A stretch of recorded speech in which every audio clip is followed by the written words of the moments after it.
Hey Austin, before we start the video, I just wanted to thank you for supporting what I do by being a repeat customer and for liking my work enough to get more than one.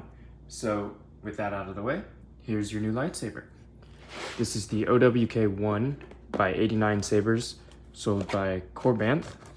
I installed it with a CrystalFX with force activation, a Bluetooth module, and an OLED screen, which is pretty darn cool. I did have some issues with it, as you saw in my build series on TikTok before you bought it.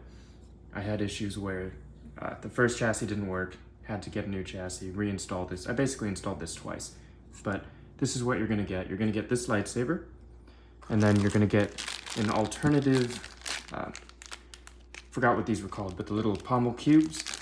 This one I think is the Phantom Menace, and this one is Attack of the Clones. I may have that switched up, but either way, this is what determines the different movies, whether there's a hole or not in the little cube. But you have the option there, and to access that, all you have to do is unscrew, you unscrew this part here. There you go. This little cap comes off.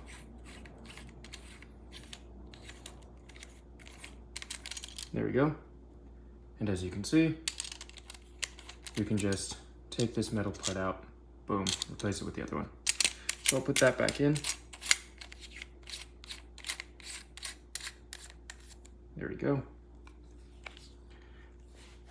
Now, this is the blade plug, which is pretty cool because it's pretty unique to this lightsaber, because most blade plugs just sit in the hole. This one goes over it a little bit. So you just go here, find the retention screw, loosen it, and then comes out. As you can see, has a little lip, which is pretty neat. Makes it look really cool. Anyways, inside you've got 1 inch diameter. You will have to get your own blade. I believe you should have one from the previous lightsaber commission. So 1 inch will fit perfectly snug in there. And then you'll also need to get your own ring. I think you might have one already because the previous saber you got from me has force activation, I think. So that pretty much covers it for the hilt. You can unscrew this part with the other Allen key in here, and that's what reveals the inside. You just have to unscrew the cover tech knob.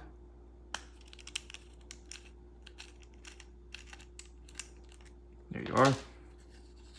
Then you turn the metal part, you've got the OLED screen. And to access the inside, you just unscrew the pommel here. And then you put a battery in. I do not have one in here for some reason, so I'll go fetch it real quick and I'll be back.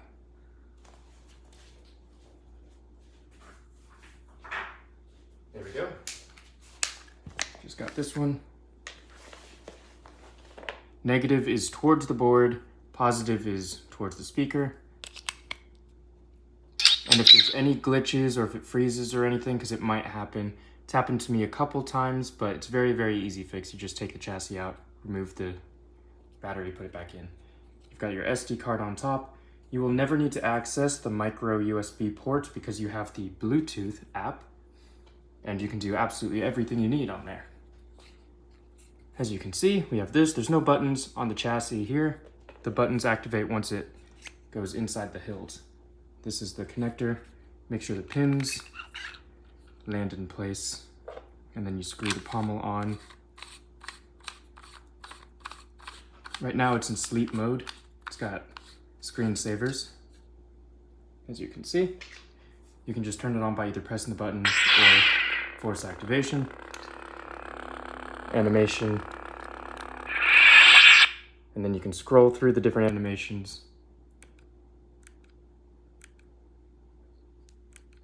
Here you go, different screens. This is the battery level indicator. It'll also show up on the blade once there's a blade in here. Then the sound font, the information crystal, and then back to where I have it normally. So to put this away, you just slide it back, line it up, and then you put this back on.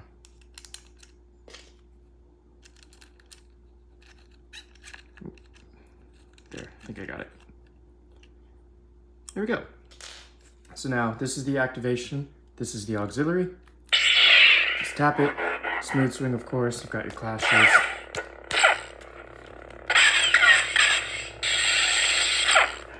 I think I have the standard stuff I put on here. Before I go too far away, these are a couple extra screws that normally go into the metal underneath the black section. There's a little panel that slides inside.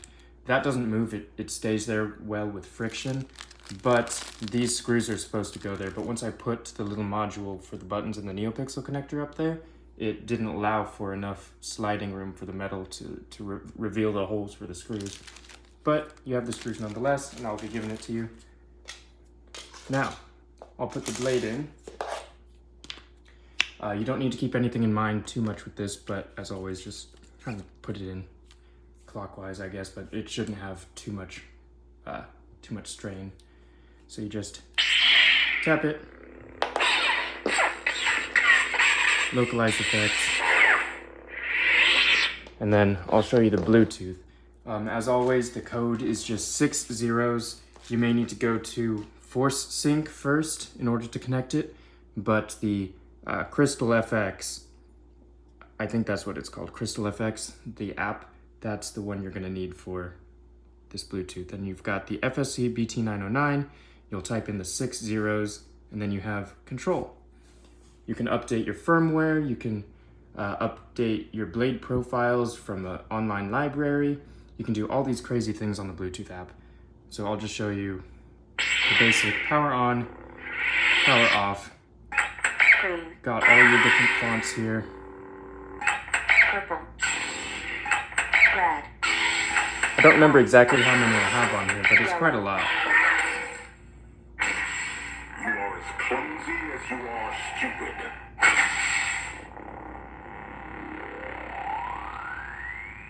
Okay, there we go. This is a very long startup, which is why I didn't switch immediately. And I have a lot of different blade profiles. I've got maybe 30 that I've set up. It's probably 30 fonts and 30 blade profiles. Might be the same as what you have on your previous one, but I know your friend is going to be sending or uploading fonts that you want on here. But these are just all the standard things I set up. CrystalFX. CrystalFX. Nebula. Green. There we go. It doesn't look quite as good because I do have some daylight coming in from the windows, so it kind of washes it out a little bit.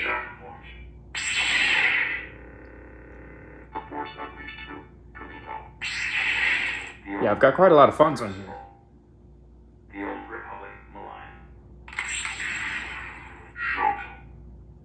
Youngling.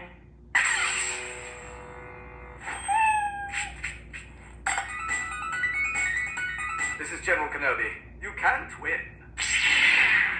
Ancient prophecies.